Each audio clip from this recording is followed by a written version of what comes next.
खरं तर या भागामध्ये सुकेनसारख्या छोट्याशा गावामध्ये सुकेनकर महाराजांनी दत्त मंदिर आणि चक्रधर स्वामींचे अनुयायी म्हटल्यानंतर त्यांचे विचार पोहोचण्याचं काम त्यांच्या सर्व संत महंतांनी त्या ठिकाणी केलं। खूप मोठ्या प्रमाणावर तालुक्यातून, जिल्ह्यातून, राज्यातून या ठिकाणी भाविक भक्त दर्शनासाठी त्या ठिकाणी यायचे आणि त्या मंदिरामध्ये जी कामं लागणार असतील ती कामं निश्चित शासनाच्या माध्यमातून आपल्याला जे करता येईल ती करण्याचा प्रयत्न त्या ठिकाणी केलेला आहे। एक चांगला माणूस, अतिशय चांगले मनमोकळे विचार त्या ठिकाणी महाराजांचे त्या ठिकाणी होते। ते सोडून गेल्यामुळं सर्व भाविक भक्तांना त्या ठिकाणी खूप मोठं दुःख त्या ठिकाणी झालं। मोठ्या प्रमाणावर आमच्या माता भगिनी त्या ठिकाणी यायच्या, भाविक भक्त त्या ठिकाणी यायचे।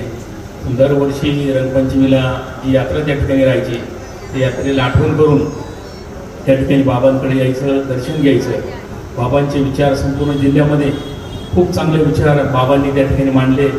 कधीच कोणाच्या आजात मध्यात त्या ठिकाणी पडले नाही, परंतु चक्रधर स्वामींचे विचार सर्वसामान्य जनतेपर्यंत पोहोचवण्याचं काम या महानुभाव संतांनी, महंतांनी त्या ठिकाणी केलं।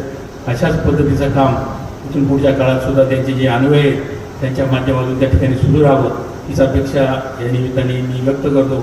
आणि निश्चितच सुकेनकर महाराजांचं या ठिकाणी 10 दिवस निधन झाल्यामुळं त्यांचे अनुयायी असतील, नातेवाईक असतील, त्यांना जे दुःख झालेले ते दुःख सर करण्याची परमेश्वर त्यांच्या कुटुंबांना शक्ती देऊ। त्यांच्या या दुःखामध्ये स्वर्गीय अशोकराव बनकर नागरी सहकारी पतसंस्थेच्या सर्व सभासद बांधवांच्या वतीने, पिंपळगाव बसवंत कृषी उत्पन्न बाजार समितीच्या सर्व शेतकरी, व्यापारी, कामगार बांधवांच्या वतीने, तमाम निफाड तालुक्यातील जनतेच्या वतीने त्यांना भावपूर्ण अशी आदरांजली व्यक्त करतो।